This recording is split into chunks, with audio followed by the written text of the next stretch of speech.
Le agradecemos muchísimo esta entrevista, el sacrificio de hacerla a las 11:30 de la noche.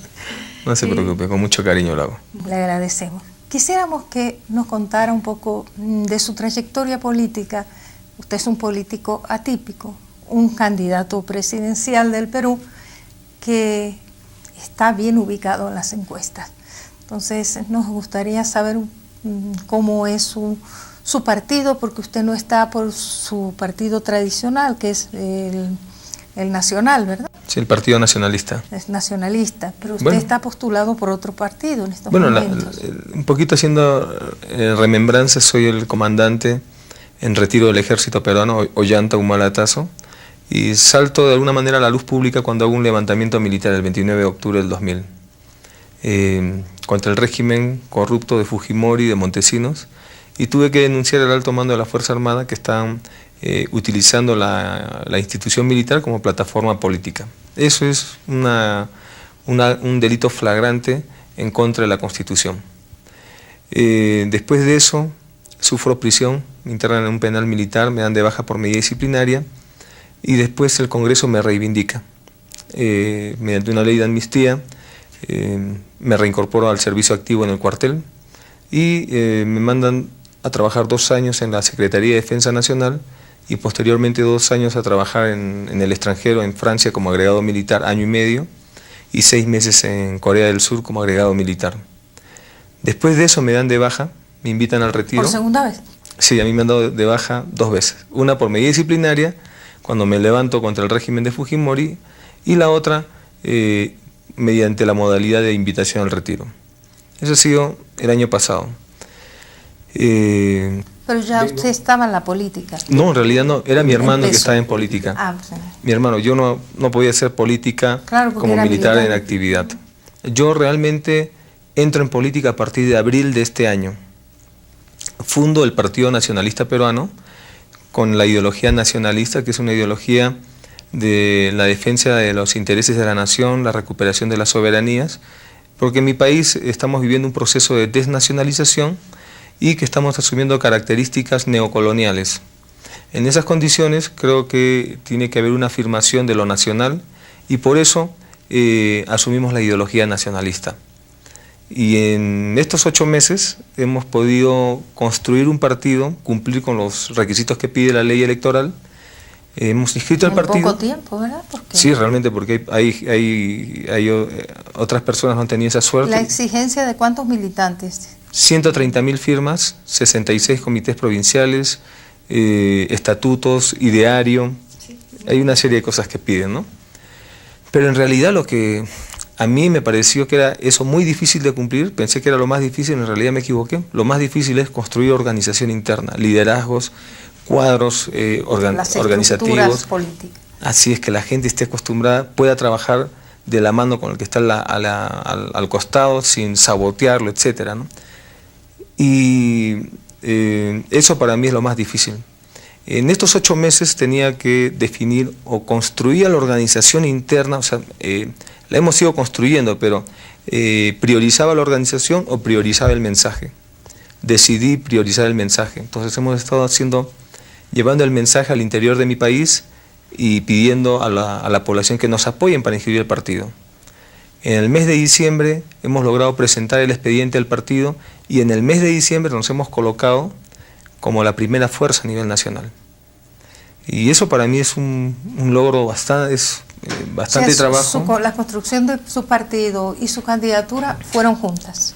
Sí, en 8 meses hemos hecho eso, todo junto. Y tuvimos que buscar una especie de alianza, una unión con otro partido político con inscripción. ¿Por qué? Porque como somos un partido confrontacional al gobierno, estamos confrontando el modelo económico neoliberal que en nuestro país no ha traído beneficios. Entonces teníamos la oposición del gobierno, la oposición de la clase política, porque en todo momento he sostenido de que la clase política peruana ha colapsado moralmente, y por lo tanto la población no solo quiere un cambio en el mensaje, sino también quiere un cambio en el mensajero. Por eso, en la construcción del partido, en la construcción de las listas parlamentarias, decidimos no llevar a ningún parlamentario en la reelección. Nosotros no teníamos ninguno porque hemos empezado de cero, pero había gente, parlamentarios que se querían integrar a nuestro movimiento porque estábamos en subida, y parlamentarios del otro partido. ¿Por qué nos juntamos con el otro partido? Porque en ese contexto de ser antisistémicos, el gobierno nos llama, somos los antisistémicos, los rebeldes, en muchos casos nos dicen los malcriados, ¿no? En ese contexto había el riesgo de que el Jurado Nacional de Elecciones no nos diera la inscripción en los plazos, porque los plazos se vencían a los primeros días de enero. Entonces teníamos que asegurar participar en el proceso electoral, y por eso hicimos una unión con el partido UPP, que es Unión por el Perú. ¿Usted cómo se siente ahora a nivel electoral a pocos meses de unas elecciones en el Perú? Bueno, por el lado familiar siento que hay un costo que he pagado, ¿no? No tengo ya mucho tiempo para dedicarme a mi familia, tengo 2 hijas, soy casado. Todas estas arrugas y canas que ves, no las tenía en abril. Eso es así. ¿No? Y conozco muchos políticos que aparecen así y después todos canosos en muy pocos meses. Sí, es así, es un buen método para el que quiere sacar canas rápidas, sí. Metas en política. Eso es así. ¿No?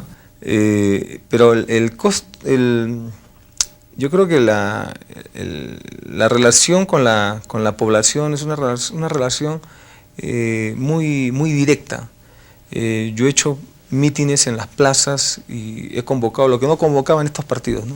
He puesto 30.000 personas en una plaza, y en el Perú normalmente nadie pone 30, ¿no? Normalmente lo máximo que ponen son 10.000 personas. En el Perú la población no cree en los políticos. La política en el Perú está, digamos, prostituida. Hay un colapso moral en la clase política y en los políticos tradicionales. La gente quiere un cambio, y nosotros hemos venido llevando ese mensaje de cambio dentro de lo que es un proyecto nacionalista, y hemos hecho como una propuesta a la población un cambio de constitución. La constitución es la repartición del poder. La constitución peruana es ilegal porque la hizo Fujimori cerrando el Congreso de la República y cerrando también la constitución de ¿No se modificó en el gobierno de Toledo? No, Fujimori dio un golpe de Estado, cerró el Congreso, el Ejecutivo cerró el Legislativo con ayuda del Ejército. Quiso gobernar sin Congreso, la comunidad internacional no se lo permitió, entonces creó un Congreso constituyente y hizo una constitución, por cierto espuria porque nace de un golpe, ¿no? Y que fue llevada a referéndum, pero en el referéndum hubo un fraude, que no lo quieren reconocer, pero hubo un fraude allí. Y es una constitución neoliberal, es una constitución que le impide o le prohíbe, por ejemplo, al Estado participar en la actividad empresarial, le da la misma categoría al capital nacional que el capital transnacional, y ha blindado todos los contratos que ha hecho este gobierno con empresas transnacionales.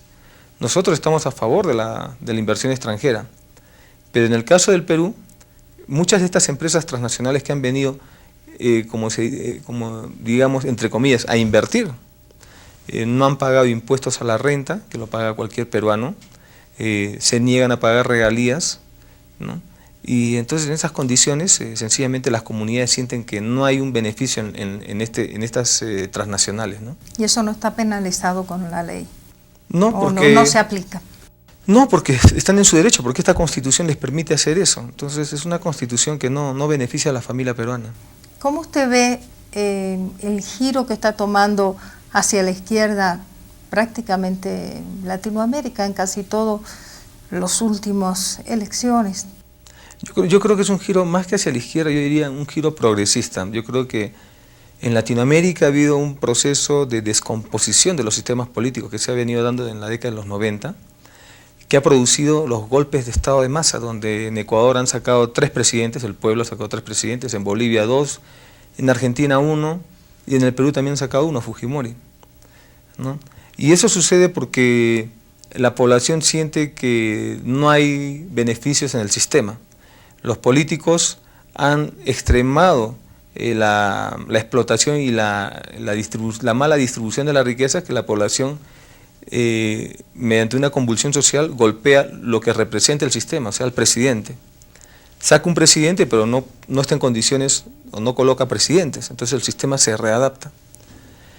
En esas condiciones, en Latinoamérica, los sistemas políticos se van recomponiendo, adaptando, y están surgiendo nuevos líderes, nuevos rostros, ¿no? En el caso, por ejemplo, de Evo Morales, es un nuevo rostro en lo que es la conducción de un país, y estos nuevos líderes están llevando una agenda, yo creo que más real que la que llevaban los tradicionales.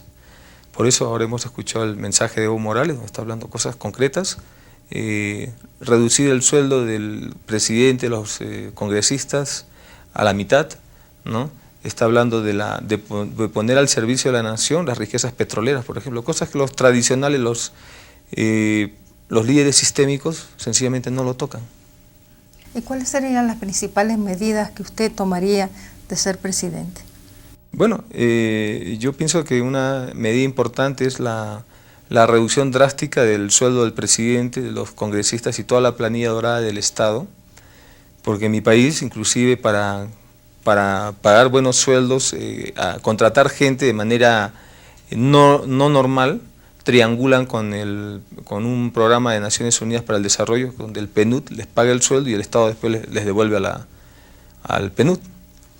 Entonces son pequeñas trampitas que se hacen en el gobierno. Yo creo que el cambio constitucional va de cajón en esto, porque un proyecto nacionalista necesita nuevas reglas de juego. Algo que tal vez no precisé bien es que para los nacionalistas la confrontación en el mundo no es izquierdas y derechas, por eso yo le dije que el giro de Latinoamérica no es hacia la izquierda, yo creo que es un giro progresista, porque para mí la confrontación izquierda y derecha terminó con la Guerra Fría. Venció un sistema, el otro se desintegró. La nueva confrontación es los efectos, las tendencias de la globalización para perforar las soberanías y abrir los mercados de los países subdesarrollados. En este proceso, ¿no?, hay países que globalizan y otros son globalizados. El tercer mundo le toca la categoría de globalizado, ¿no? Entonces la confrontación es esos efectos perniciosos de la globalización frente al nacionalismo, frente a las corrientes progresistas que en unos sitios los llaman izquierdas, en otros los llaman nacionalistas, en otros los llaman indigenistas, pero es básicamente la defensa contra los efectos perniciosos de la globalización. Es defender tu soberanía, defender tu calidad de vida, defender tu esperanza de poder mantenerte en el sistema internacional como un Estado nacional libre y soberano.